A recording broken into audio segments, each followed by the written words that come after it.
삼국지 1권 도원의 피는 의. 창천에 빗기는 노을. 정치로부터 그 원하는 바를 얻지 못하면 민중은 일수 종교가 내세우는 축복과 구원을 믿고 기대게 된다. 그러므로 생각이 밝은 치자는 민중이 지나치게 종교에 빠져드는 것을 기뻐하지 않고 헤아림이 깊은 식자는 오히려 그걸 근심한다.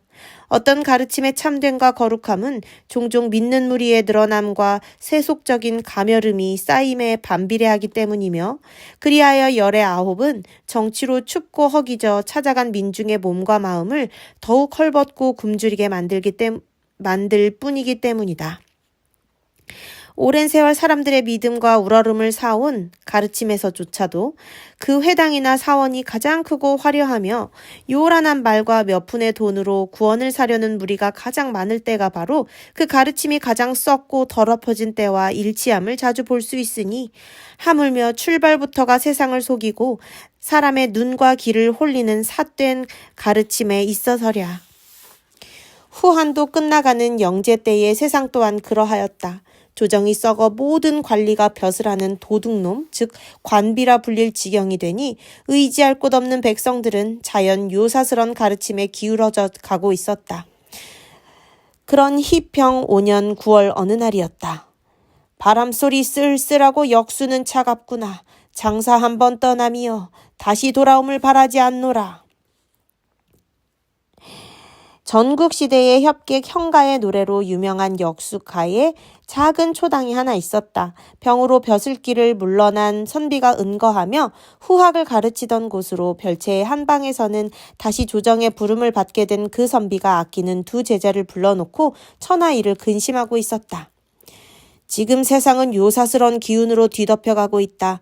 한중 지방에는 장릉, 장형 부자로 이어지는 오두미도란 게 널리 퍼지고 있고, 중원에는 도사, 우길로부터 비롯된 이른바 태평도가 마른 풀밭에 있는 불길처럼 번지고 있다. 특히 태평도는 몇 년 전 거록당의 장각이란 자가 자칭 남화노선이란 늙은이로부터 태평경을 물려받은 뒤로부터 갑자기 세력이 늘어나 이제는 청주, 유주, 연주, 기주를 비롯해 멀리 서주, 양주, 예주, 형주에까지 미치고 있다 한다. 머지않아 반드시 천하의 큰 근심거리가 될 것이다. 그렇게 말하는 선비의 이름은 노식. 자는 자간으로 탁군 탁현이 고향이었다. 어려서부터 당대의 석학인 마융의 문화에 들어 역시 뒷날에 대학자인 정현 등과 함께 배웠는데 일찍 고금을 두루 통했다는 평을 들었다. 그의 학풍은 정밀하면서도 장구에 얽매이는 법이 없었고 한섬 술을 마실 만큼 호방하였으나 시사는 그리 즐겨하지 않았다. 성정이 굳세고 저리를 숭상하였으며 젊을 때부터 뜻이 커서 작은 지방 관청의 부름에는 응하지 않았다. 영재건영 연간의 박사로 처음 벼슬길에 나섰으나 오래전에 문무를 겸한 재주가 인정되어 구강태수를 제수받고 남쪽 오랑캐의 난을 평정했다. 뒷날 병을 얻어 고향인 탁군으로 돌아온 그는 병이 나은 뒤에도 어지러운 조정으로 돌아가는 대신 역수가의 초당을 얻고 다시 학문에 정진하여 상서장구, 삼례해고 등의 책을 쓰는 한편 그의 명성을 듣고 원근에서 찾아오는 젊은이들을 위해 문하를 열었다. 그러기를 몇 년 다시 남쪽 오랑캐가 난을 일으키자 조정은 구강태수 시절의 선정으로 그들 오랑캐의 신임과 존경을 받고 있는 그를 이번에는 여강태수로 불렀다. 따라서 할 수 없이 문화를 닫게 된 그는 여러 제자 가운데서도 특히 아끼던 그 두 사람을 불러 작별 겸 뒷날을 위하여 당부 삼아 천하일을 말하고 있는 것이었다. 방산이 술산이 하는 자들이나 무당과 점쟁이 따위가 간사한 말과 교묘한 속임수로 어리석은 백성들을 홀려 재물을 빼앗고 부녀를 희롱하는 것은 전에도 있어온 일입니다. 때가 오면 스스로 그 어리석음을 깨닫고 흩어져 생업으로 돌아가려니와 오히려 천하를 위해 근심해야 할 염통과 창자의 병은 조정에 있지는 않을는지요. 아랫자리에 단정히 앉아 노식의 말을 듣고 있던 두 제자 가운데서 하나가 조심스레 반문했다. 아직 소년티를 벗지 못한 다른 하나보다 대여섯은 더 많아 보이는 쪽이었다. 키가 8자에 첫눈에 상대방을 압도할 만큼 위험 있는 풍채였는데 그에 못지않은 것이 우렁찬 목소리였다. 스승 앞이라 낮춘다고 낮춘 것이지만 마치 깊은 굴에서 울려나오는 호랑이의 울음이나 먼 데서 들려오는 우레소리처럼 방 안이 온통 그 울림으로 가득했다. 그 제자의 이름은 공손찬, 잔은 백규였는데 요서영지 사람이었다. 한미한 집에서 태어나 일찍부터 고을의 낮은 벼슬아치가 되었으나 태수가 그 인물이 범상치 않음을 보고 외딸을 주어 사위로 삼은 뒤 멀리 노식의 문화로 유학을 보내주었다. 뒷날 동북의 효웅으로 천하의 원소와 자웅을 겨루게 될 그를 진작에 알아본 태수의 안복도 놀랍지만 나이 이미 20을 넘고 처자까지 있는 몸으로 몇 년씩 집을 떠나 학문에 전념하고 있는 그 또한 분명 예사 인물은 아니었다. 그러나 그가 보이는 정성이나 열의만큼 성취가 따라주지 못해 그것이 갑작스레 떠나야 하는 스승에게는 한 가닥 아쉬움이었다. 따지고 보면 공손찬의 말은 일견 옳았다. 태평도를 믿는 무리가 날로 늘어가는 것은 사실이었지만 그것은 하층 백성들 사이에 흔히 있을 수 있는 일로 아직 어떤 위험스러운 조짐은 보이지 않고 있었다. 그보다는 궁궐 안에서 암후한 천자를 싸고 돌며 갖은 행악을 다 저지르고 있는 10명의 간특한 환관 쪽이 병이라면 훨씬 무서운 병이었다. 하지만 그 같은 공소찬의 생각은 너무 단순하고 평범했다. 외척과 더불어 후한 사회를 안에서 무너지게 한 환관의 화는 이미 멀리 화제 때부터 시작되었다.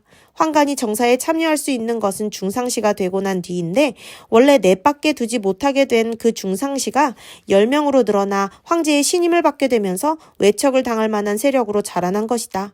그러나 외척의 권위는 황제가 바뀌거나 섭정하던 모후의 죽음으로 흔들리게 되지만 환관은 비교적 영향이 적어 그 뒤 몇 차례의 권력 다툼에서 환관은 항상 이길 수가 있었다. 화제 때 환관 정중이 정권을 잡고 있던 외척 두씨 일족을 죽이고 후에 봉해진 일이나 순제 때 손정 등 19명이 역시 외척 염현 등을 죽이고 열후가 된 일, 그리고 환제 때의 선초 당형 등이 대장군 양기를 자살케 한 것과 영제 때의 조절 등이 역시 대장군 두무를 자살케 한 것이 한 것 따위가 그 대표적인 예였다. 거기다가 다시 2번에 걸친 당고의 환란들이 깨끗한 선비들을 당인으로 몰아 내쫓은 일종의 당파 싸움.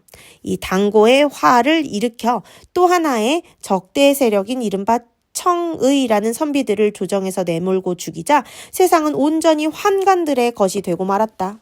황제는 흔히 십상시라고 불리는 10명의 환관들에게 둘러싸인 허수아비가 되고 착하고 어진 이들이 모두 떠나버린 조정에는 환관들과 선을 댄 간신배들만 득실거리게 된 것이었다.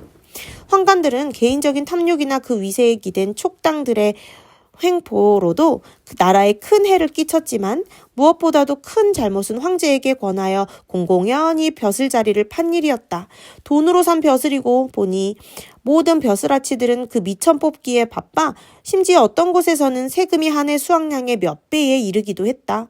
때로 외상으로 벼슬을 팔기도 했는데 그때는 벼슬자리의 값이 현금대의 2배 이상이었다고 한다. 그러나 1년만 지나면 그걸 갚고도 남는 것이 있었다 하니 백성들이 당한 수탈이 얼마나 가혹했는지 짐작할 수 있으리라. 그 같은 일이 이미 한 차례 벼슬살이를 한 적이 있는 노식이 모를 리가 없었다. 그런데도 새삼 환관의 폐해를 말하는 제자를 약간 민망스러운 눈길로 내려다보는 노식이 곧 타이르듯 말했다. 백규, 즉 공손찬, 백규의 말뜻은 알만하다. 하지만 눈에 보이는 종기나 드러난 병은 다스리기가 쉽다. 네가 이제 말하고자 하는 십상시는 이미 선제 때부터 천하가 다 아는 한조의 종기요 병이다. 머지않아 누군가에 의해 반드시 다스려질 것이다. 또 나도 지금은 여강태수로 가지만 오래전에 조정의 부름이 있을 것이다. 듣기에 채용, 양표, 마일제, 한설 등의 뜻을 같이 하는 예법들도 비록 동관의 한직이기는 하나 이미 낙양에 돌아와 있다 한다. 모두가 충의로 힘을 합치면 길이 없지는 않으리라 믿는다. 하지만 태평도의 무리는 이 나라의 숨은 종기요 드러나지 않은 병이다. 아직은 아프지도 않고 괴롭지도 않으나 한번 겉으로 드러나면 온몸에 피가 썩고 오장육부가 짓무르는 괴로움을 이 나라와 백성들이 겪게 될 것이다. 그렇다면 관병을 풀어 잡아들이면 되지 않겠습니까? 공손찬의 대꾸는 여전히 씩씩했다. 아직은 아무것도 드러난 것이 없는데 무슨 죄목으로 그들을 잡아들이겠느냐? 더구나 저들은 아직 백성들의 믿음과 사랑을 받고 있는데 비해 관부는 오히려 도둑대보다 더 큰 미움과 원망을 받고 있다. 그제서야 공손찬도 말문이 막히는 모양이었다. 스승의 뜻을 다시 한번 헤아려 보려는 듯이 잠시 입을 다물고 생각에 잠겼다. 그때 한 구석에서 조용히 그들 사제간이 주고받는 말을 듣고 있던 다른 제자 하나가 천천히 입을 열었다. 스승님께서 특히 저희를 부르신 것은 달리 하명하실 일이 있어서인 줄 짐작되옵니다만 어눌한 것 같으면서도 되도록 말수를 줄이려는 화법이었다. 이제 스승님의 뜻은 대강 짐작할 듯도 하오니 저희가 해야 할 바나 일러주십시오 란 뜻이 뒤에 숨어 있었지만 이상하게도 한없이 겸손하고 부드럽게 들렸다. 나이는 겨우 17살이나 되었을까? 아직 소년티를 벗지 못한 얼굴이었는데 사람의 마음속을 들여다보는 듯한 크고 그윽한 눈이며 우뚝한 코, 볼까지 축 늘어진 두툼한 귓밥이나 미소가 떠도는 듯한 붉은 입술 같은 데서는 곁에 앉은 공손찬과는 전혀 다른 종류의 위엄이 서려 있었다. 공손찬의 위엄이 굳세고 거친 힘에 의지하고 있다면 그의 것은 봄바람처럼 부드럽고 따뜻한 덕에서 우러난 듯한 위엄이었다. 거기다가 일어서면 무릎까지 닿을 것 같은 긴 팔도 이상하게 귀인의 상을 더하는 것 같았다.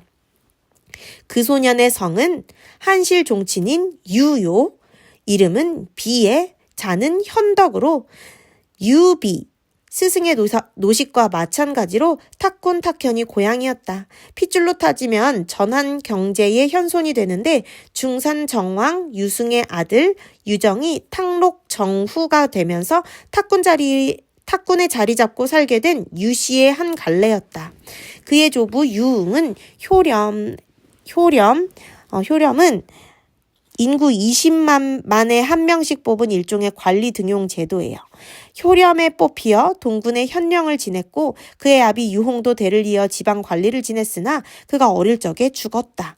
그 바람에 홀어머니 밑에서 자라게 되니 자연살이가 어려워져 어렸을 때는 신을 삼고 돗자리를 짜 살림을 돕지 않을 수 없었다.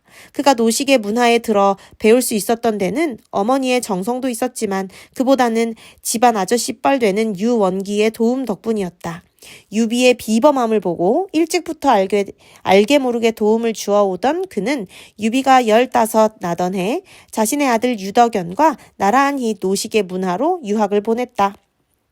제법 나이차가 남에도 유비와 공손찬이 형제처럼 마음을 터놓고 사귀게 된 것은 아마도 남의 도움을 받아 배움을 얻게 된 서로의 비슷한 처지 때문이었으리라. 유비가 오히려 나이든 공손찬보다 더 잘 자신의 속마음을 읽고 물어오자 노식은 대답 대신 잠시 미소와 함께 어린 제자를 바라보았다. 뜯어보면 뜯어볼수록 묘한 느낌을 주는 아이였다. 남달리 잘생긴 것도 아닌데 여러 제자들 사이에 끼어 앉아있으면 무슨 환한 빛에라도 둘러싸인 듯 한눈에 드러나는 얼굴이었고 7자 5치의 키도 10자가 넘는 다른 제자보다 우뚝해 보였다. 배움에 있어서도 마찬가지였다. 남다른 재주가 있는 것 같지도 않고 그렇다고 힘써 서책에 매달리는 것 같지도 않았지만 대강을 이해하는 데는 누구보다 빨랐다. 거기다가 더욱 알 수 없는 것은 사람과의 사귐이었다. 보일 듯 말 듯한 온화한 미소뿐 지나칠 만큼 말수가 적고 움직임에도 애써 남의 비위를 맞추려 들려는 흔적이 보이지 않았지만 그의 주위에는 언제나 그와 사귀기를 원하는 동문들이 몰려 있었다. 뿐만 아니라 가르침에 엄격하여 제자들 앞에서는 좀채 웃음을 보이지 않는 노식 자신마저도 그 어린 제자만 대하면 까닭없이 샘솟는 애정과 기대에 절로 미소를 짓게 되고 마는 것이었다. 잘 닦고 다듬으면 천하를 담을 만한 그릇. 어쩌면 내 삶의 뜻대로 이루어지지 못한다 해도 이 아이를 가르친 일 하나만으로 충분할는지 모른다. 이것이 유비를 대할 때마다 느껴지는 노식의 확신에 가까운 예감이었다. 사실 갑작스런 조정의 부름을 받고 출사의 결의를 굳힐 때 가장 먼저 떠오른 것이 바로 그 유비였다. 문하에 거두어들인 지 겨우 이태 남짓. 아직은 학문도 제대로 털을 잡지 못한 어린 제자를 두고 떠나야 하는 스승의 아쉬움 때문이었다.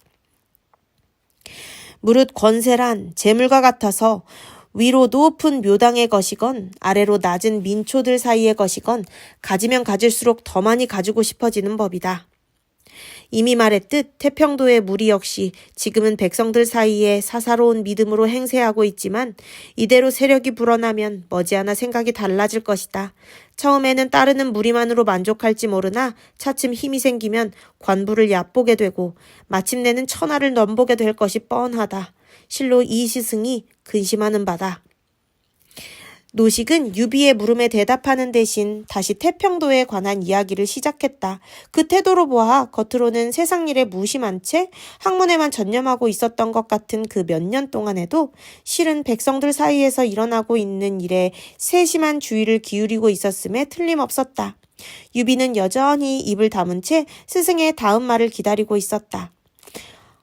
하기야 전에도 이런 무리가 없었던 것은 아니다. 그러나 이번은 경우가 다르니 그것은 무엇보다도 저들의 가르침이 그럴듯하고 백성을 홀리는 수법이 잠옷 절묘하기 때문이다. 그들은 노자의 가르침을 빌려와 그 현묘함을 꾸미고 병을 치료하되 부적 태운 재를 탄 물을 마시게 하여 요행병이 나오면 자기들의 영험함 덕택이요 낫지 않으면 믿음이 없거나 죄를 다시 씻지 않았다 하여 병자의 탓으로 돌리니 어리석은 백성들은 그 거짓과 속임수를 알아차릴 수가 없다. 거기다가 또 저들의 검은 속셈을 짐작하게 하는 것은 요즘 들어 한간에 퍼지고 있는 괴이적은 노래 때문이다. 푸른 하늘은 이미 죽었으니 마땅히 누른 하늘이 서리라.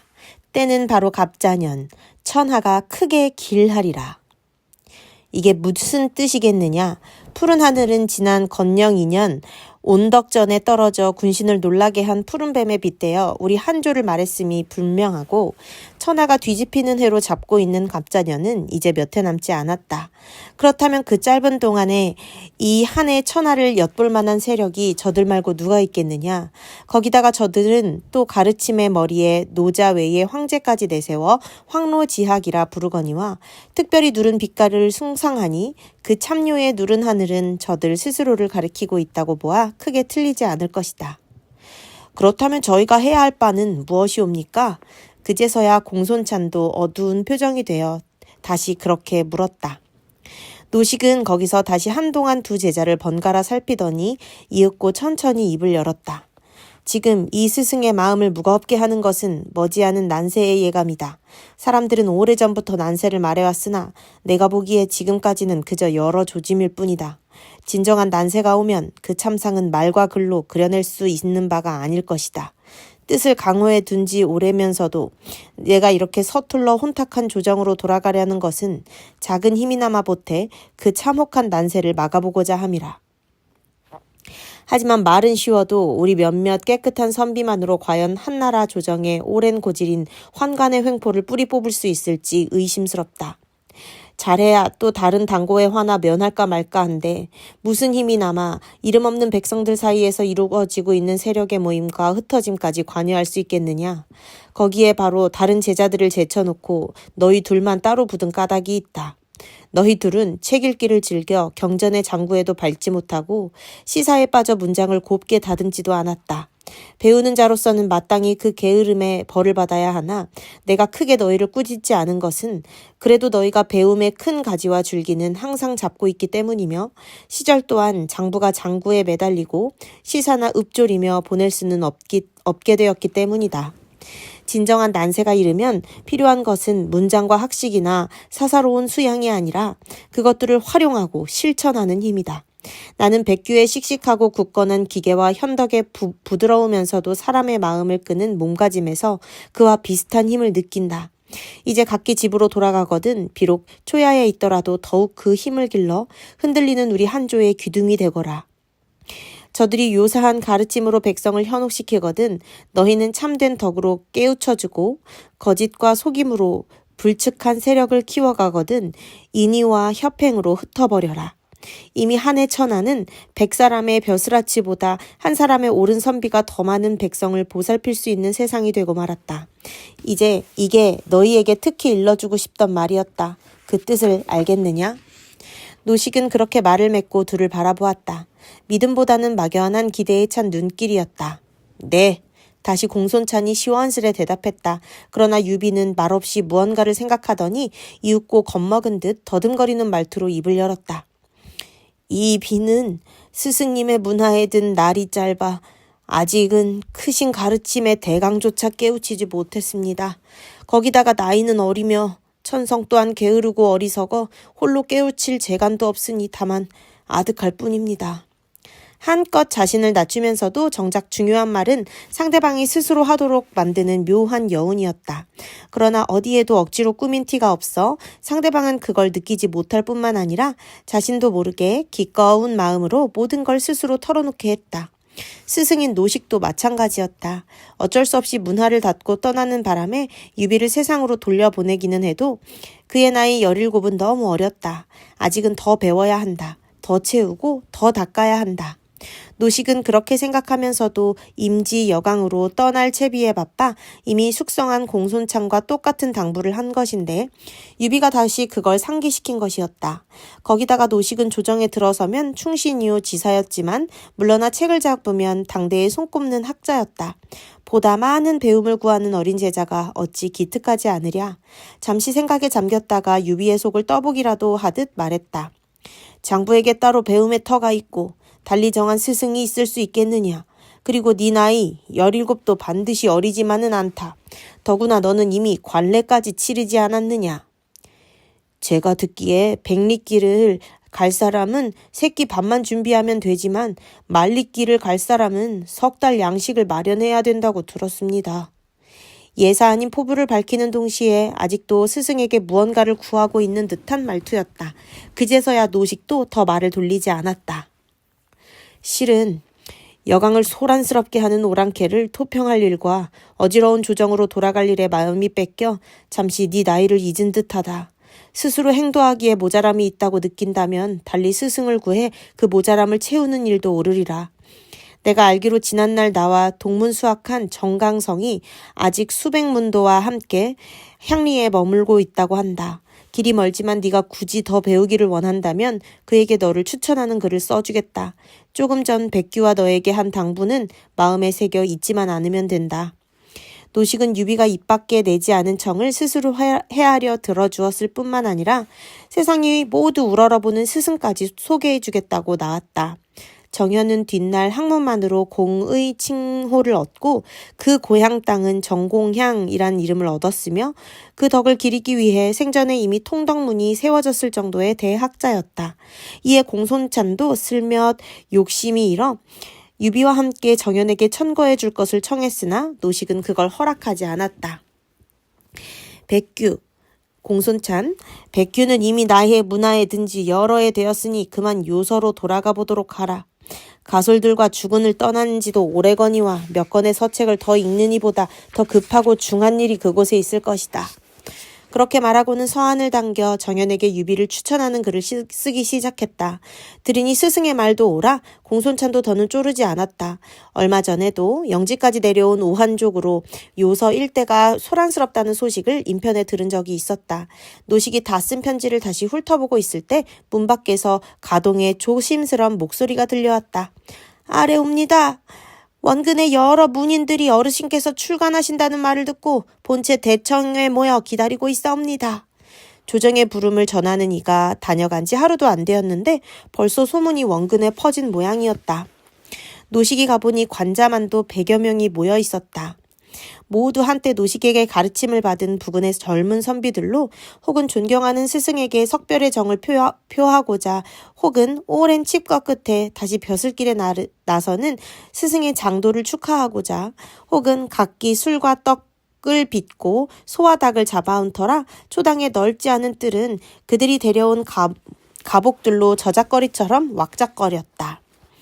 그렇게 되고 보니 언제나 강도와 문학으로 엄숙하던 노식의 초당은 오래전에 별사와 축원이 얽혀 떠들썩한 잔치터로 변했다. 노식도 평소의 엄격함을 버리고 자애로운 사부로 돌아가 제자들과의 마지막 정을 나누었다. 제자들이 차례로 올리는 잔을 한 잔도 사양하지 않았을 뿐 아니라 칠형금과 축에 맞추어 전에는 입에 담지 않던 시사까지 읊조렸다. 다만 평소와 달라지지 않은 게 있다면 언제나 힘주어 가르쳐온 충이와 더불어 동문 간의 굳은 결속을 잔치가 파할 때까지 몇 번이고 거듭 당부한 일이었다. 임금과 스승과 아비가 한 가지라면 너희들은 모두 형제이다. 불의와 불충에 빠지는 형제가 있으면 서로 꾸짖어 말리고 나라와 백성을 위해 일어나는 형제가 있으면 서로 힘을 모아 도와줄 것을 잊지 말아라. 결국 집안 아저씨 유원기가 유비를 위해 한 일은 겨우 몇 푼의 학자를 대준 게 아니라 노식의 문화를 중심으로 한 유력한 인맥에 닿게 해준 것이었다. 유비의 앞날을 위해서는 소중한 미천이 되는 인맥이었다. 이튿날 유비는 임지인 여강으로 떠나는 스승 노식을 동문들과 함께 심리나 전송한 뒤 공손찬과도 작별을 했다. 공손찬은 요석까지 갈 마피를 구하러 유주성으로 가고 유비는 정현 선생을 찾아 학업을 잇기 전에 어머니와 학자를 대줄 유원기를 찾아보기 위해 탁현 누상촌으로 가기 때문에 더는 함께 갈 수가 없었다. 형님, 이렇게 헤어지면 언제 다시 뵙게 될는지요? 갈림길에 이르러 유비가 주르르 눈물을 흘리며 공손찬의 소매를 잡았다. 원래 모질지 못한 유비의 감상 탓도 있지만 둘 사이의 정 또한 그에 못지않게 깊었다. 하나는 의지 없는 고아이고 하나는 홀어머니의 외아들로서 다같이 남의 도움으로 학업을 닦게 된 것일 뿐만 아니라 말수가 적고 자기보다 약한 자에게는 너그러운 성격에 있어서도 둘은 비슷했다. 그 밖에 고리타분한 경학이나 사장에 지나치게 빠져들지 않은 점도 수많은 동문 가운데서 그들 둘이 남달리 가까워진 이유가 되었다. 따라서 나이 차이가 대여섯 지나 되는 데다 하나는 관례조차 앞당기고 집을 나선 소년인데 비해 하나는 이미 성혼을 하고 지방 관리를 지낸 경험까지 있는 청년이었음에도 둘은 누구보다도 가까운 사이가 되었다. 나이 든 공손찬이 좀 단순하고 직선적인 데 비해 어린 유비 쪽이 오히려 생각 깊고 우회적인 것이 나이에서 오는 어떤 거리감을 좁혀준 까닭이었다. 거기다가 사이가 가까워질수록 예를 잃지 않고 손 위인 공손찬을 깍듯이 형님으로 모시는 유비의 겸손한 몸가짐도 무뚝뚝한 공손찬의 마음을 움직여 그 무렵 둘 사이는 피를 나는 형제나 다름없었다. 마음이 굳기로 철석 같다는 공손찬도 그런 유비의 눈물을 보자 역시 눈시울이 불그레지며 유비의 두 손을 마주잡았다. 아우, 너무 상심 말게. 만난 자는 반드시 헤어지게 되어 있는 법이라면 헤어진 자는 또한 반드시 만나게 되어 있지 않겠나. 뵙고 싶어도 요서 땅은 이곳에서 수백 리 산과 들이 첩첩이 가로막혀 있으니.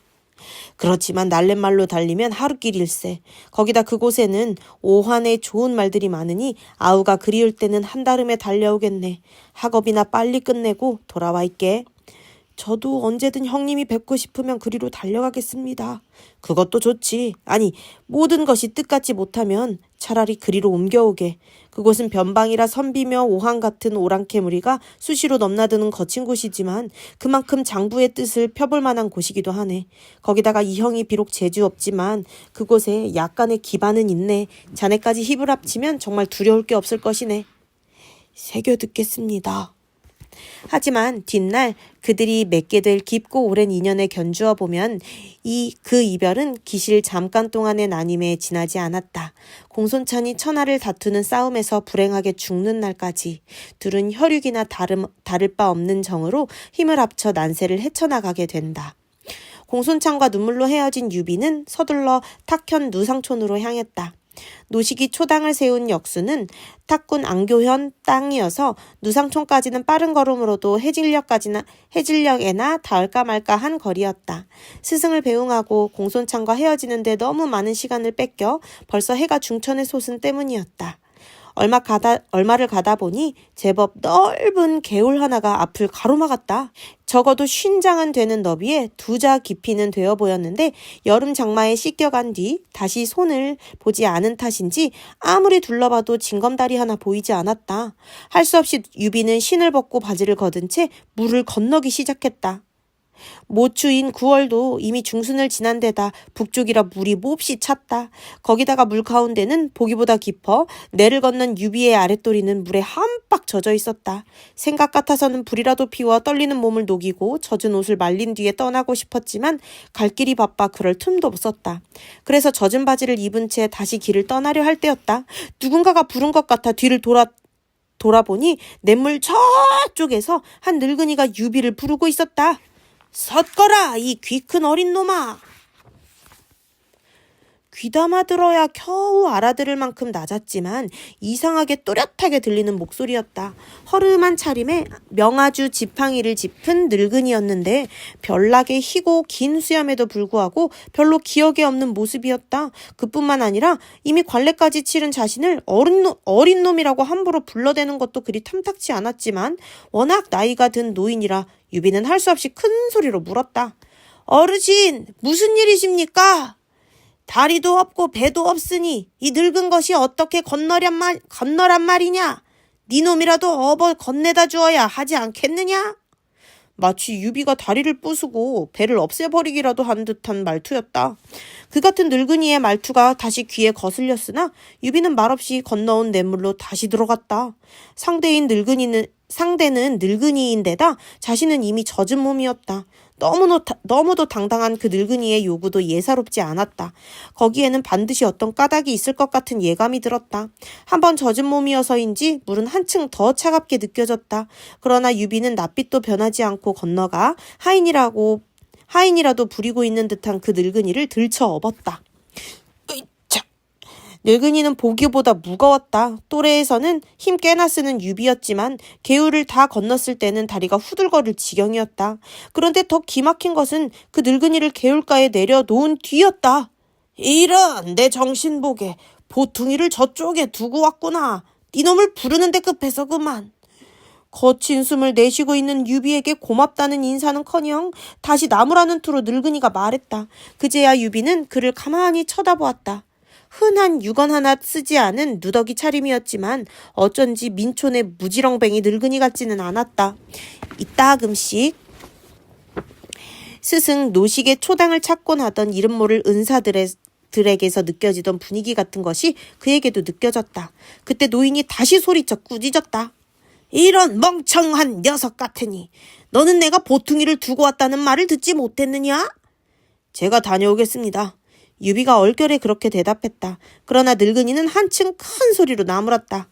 네가 어딜 가서 찾는단 말이냐? 잔말 말고 나를 다시 업어라. 그러자 어지간한 유비도 은근히 부하가 일었다. 일부러 사람을 괴롭히려 드는 듯한 느낌마저 드는 탓이었다. 거기다가 더 이상 그곳에서 지체하다가는 저물기 전에 집으로 돌아갈 수 없을 만큼 길도 바빴다. 그러나 유비는 다시 말없이 그 늙은이를 업었다. 그냥 떠나버리면 이미 한 수고까지 소용없어져 버리지만 한 번 더 다녀오면 그 수고는 2배로 남게 된다. 그런 생각으로 스스로를 달랜 것이었다. 다행히 그 늙은이는 한 번 더 냇물을 건너갔다 오는 것으로 더는 유비를 괴롭히려 들지 않았다. 그 대신 냇가의 마른 풀 위에 털썩 앉으며 전과 달리 부드러운 목소리로 물었다. 네 이름이 무엇이냐? 유비라고 합니다. 노식 선생님의 문화에 잠깐 있었습니다만 노자가니? 머릿속에는 귀신들의 말과 고집만 잔뜩 들어있는 그 되담한 작자가 널 길렀다고? 늙은이는 아무래도 못 믿겠다는 듯이 그렇게 되물었다. 나이는 줄잡아 10여 년 차이가 나 보이지만 말투로 미루어 보면 스승 노식을 잘 알고 있는 것 같았다. 유비는 그 늙은이의 뜻을 거스르지 않기를 잘했다고 생각하면서 공손히 물었다. 스승님을 잘 아십니까? 알지. 더벅머리로 책을 끼고 마용 늙은이의 문화를 드나들 때부터 알고 있다. 실은 오늘도 그 작자를 만나러 갔다가 허탕을 치고 오는 길이다. 스승님은 아침 일찍 여강으로 떠나셨습니다. 무슨 일이십니까? 바로 그걸 말리려고 멀리서 달려왔는데 한 발 늦었다. 너는 태뢰의 소를 아느냐? 네. 뿌리 곧고 잡털이 섞이지 않은 소를 골라 콩을 먹이고 비단으로 소를 치장함은 그 소를 위해서가 아니다. 나라의 제사에 그 고기를 쓰고자 함이니 어리석은 소는 백정의 도끼가 정수리에 떨어질 때에야 비로소 슬퍼한다. 벼슬도 그와 같으니 내 그걸 말리려고 그를 찾은 것이다. 사람이 학문을 닦으면 장사치가 귀한 구슬을 구해 살 사람을 기다리는 것 같다고 들었습니다. 세상을 위해 쓰지 않을 바에야 학문을 닦아 무얼 하겠습니까? 노자가 내 머리에 가득 들어있던 죽은 사람들의 말과 글이 어느새 너에게도 옮았구나. 그러더니 늙은이는 다시 한번 유비의 얼굴을 구석구석 뜯어보았다. 그걸 통해서 그의 지난 날과 앞일을 한꺼번에 알아내겠다는 듯이나 세밀한 눈길이었다. 아깝구나. 하지만 사람은 저마다 정해진 길이 있으니 어쩌겠느냐. 동덕과 천방이 멀다면 요순의 가르침도 세상을 위한 한 가닥 길은 되리라. 이윽고 늙은이는 그렇게 탄식했다. 노식 아래서 육아의 글밖에 읽은 적이 없는 어린 유비에게는 잘 알아들을 수 없는 말이었다. 그러나 늙은이는 유비가 무엇을 물을 틈을 주지 않고 갑자기 어조를 바꾸어 먼저 유비에게 물었다. 그래, 이제 네가 하고자 하는 바가 무엇이냐? 장부가 품은 뜻 중에 제세안민보다 더 큰 것이 있겠습니까? 어지러운 천하를 바로잡고 백성을 편안케 하는 것이 제 뜻입니다. 무엇으로 그 뜻을 이루겠느냐? 우선은 새로운 스승을 구해 부족한 배움을 이으면서 천천히 생각해 보겠습니다. 다행히 스승님께서 떠나시면서 북해의 정강선 선생께 저를 천거해 주셨습니다. 그 다음은 묘당에 높이 올라 큰 관과 긴 수염을 쓰다듬으며 위로는 예약을 말하고 아래로는 오형으로 다스릴 작정인가? 이 비는 비록 아는 바가 적으나 어지러운 세상을 구하고 백성을 평안케 하는 일이 어찌 예약과 오형뿐이겠습니까? 하지만 반드시 그 길뿐이라면 마다하지 않겠습니다.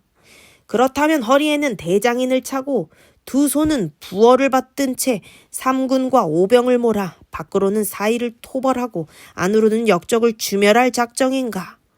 마찬가지로 대장부의 일이 어찌 반드시 그뿐이겠습니까만 만약 그래서 세상이 평온하고 백성들이 각기 그 삶을 즐거이 누릴 수 있다면 또한 마다하지는 않겠습니다. 내 짐작이 틀림없다면 너는 한실의 종친이다. 그것을 어떻게 생각하느냐? 우리 한조를 일으키고 키우신 열성의 피가 제 몸에도 흐르고 있음이니 잠시라도 가볍게 여길 수 있겠습니까? 비록 몸은 궁벽한 곳에 영락해 있으나 마음은 궁궐 안에 있듯 높게 가지라는 어머님의 말씀을 잊지 않고 있습니다. 그런 유비의 말 어디가 우스운지 갑자기 늙은이가 빙긋 웃었다. 그리고 비로소 자리를 털고 일어나며 말했다. 이제서야 잠시 네 등을 빌린 값을 하게 되었다. 가자. 그 늙은이가 영문을 몰라 얼떨떨한 유비를 데리고 간 곳은 거기서 멀지 않은 마을 잎새의 고목 아래였다. 너는 이미 말을 많이 하면 마음이 빈다는 걸 알고 있다. 이제 나도 말을 좀 아껴야겠다. 늙은이는 그렇게 말한 뒤 머리 위에 고목을 가리켰다.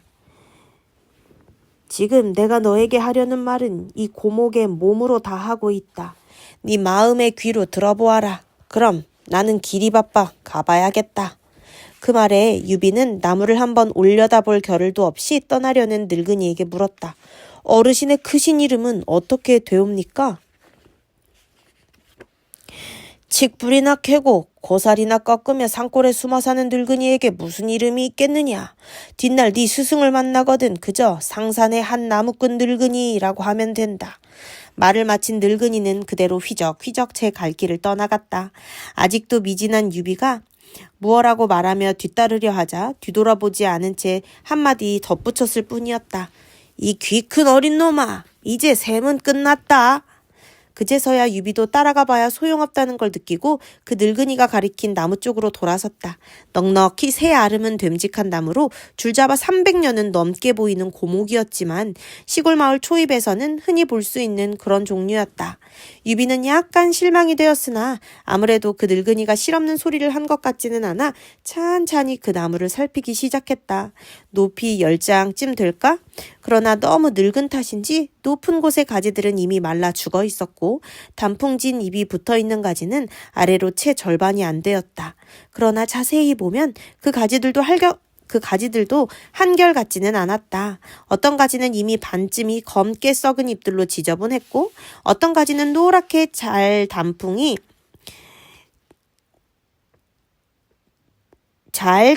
든 잎으로 아름다웠다. 고목줄기에서 뻗은 가지와 뿌리에서 새로 돋은 가지의 차이였다. 하지만 그걸로 그뿐 아무리 올려다보아도 그 늙은이가 그것들을 통해 무엇을 말하려고 했는지는 얼른 짐작이 가지 않았다. 제법 따끈하긴 해도 역시 늦가을 볕이라 그런지 한자리에서 움직이지 않고 서 있자 유비의 젖은 몸이 차차 떨리기 시작했다. 그러나 유비는 여전히 꼼짝도 않고 서서 그 고목을 응시했다.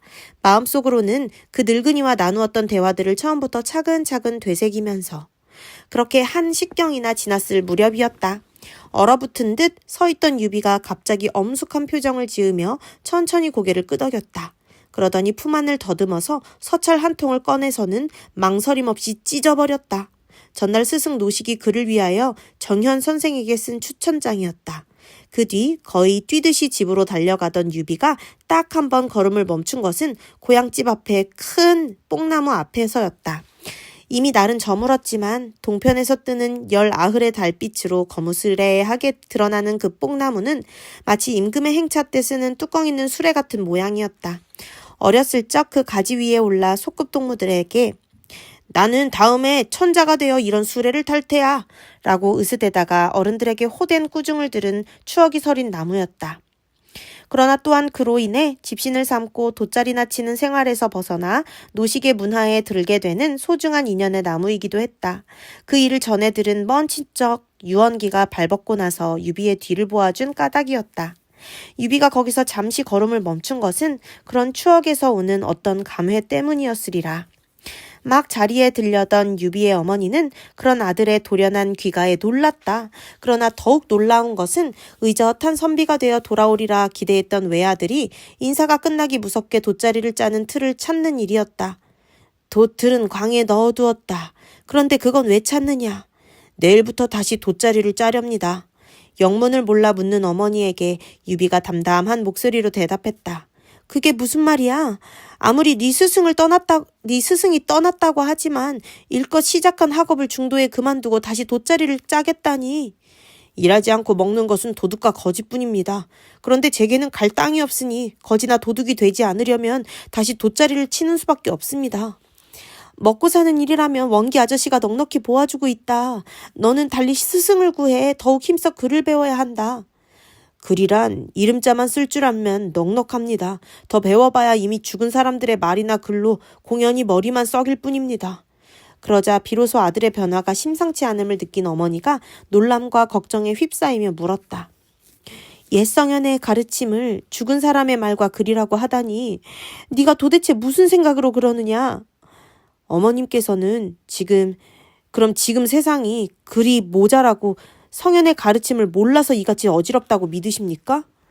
그렇게 반문한 유비는 이어 그날 낮에 있었던 일을 차근차근 털어놓았다. 그리고 인근에 널리 알려진 효자답게 노인이 가리킨 고목을 보며 느낀 것까지 모두 말함으로써 놀람과 걱정에 빠진 홀어머니를 안심시켰다. 그 고목은 바로 우리 한조였습니다. 나무가 오래되면 높이 있는 가지부터 마릅니다. 그리고 땅에 가까워올수록 살아있는 것들이 늘지만 그것도 그 고목의 줄기에서 시작한 가지는 오래 자나 말라들고 말 것입니다.